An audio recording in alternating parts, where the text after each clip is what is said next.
Со просечна плата од околу 80.000 денари, македонските пратеници немаат проблеми да ги плаќаат сметките за струја, грејење или вода. Немаат ниту мака со извршители. Пратениците земаат од 3,5 до 4,5 пати поголема плата од просечната. Невисоката е на спикерот. Им следуваат и многу додатоци на платата, како дневница за службено патување, трошоци за присуство на седници, трошоци за ноќевање, за користење сопствен автомобил и отпремнина при заминување во пензија. Од друга страна, со просечна плата од нешто повеќе од 20.000 денари, македонските граѓани би требало да работат дури 4 години, за да заработат исто колку и пратениците во една година. Оние пак од текстилната индустрија, кои земаат по 12.000 денари, би требало да работат дури 8 години за да се изедначат со народните избраници.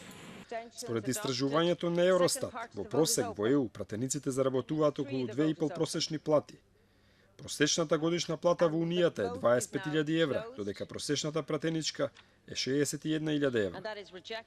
Најголема разлика меѓу просечната и пратеничката има во Италија, каде пратениците имаат повеќе од 5 пати поголеми примања. Веднаш за Италија по коефициентот, но далеку под примањата се Литванија и Естонија, каде пратениците добиваат 4 пати поголеми плати од просечните. Да си пратеник, барем финансиски, нема голема разлика во Малта и Шпанија, каде пратениците имаат коефициент од 1,2 од просечната плата. Во Луксембург, Кипар, Данска и Финска, платите на пратениците не се ниту двојно поголеми од просечната годишна заработка. Гледано по сумата која се заработува, има огромна разлика помеѓу старите и новите членки на Унијата, односно меѓу истокот и западот.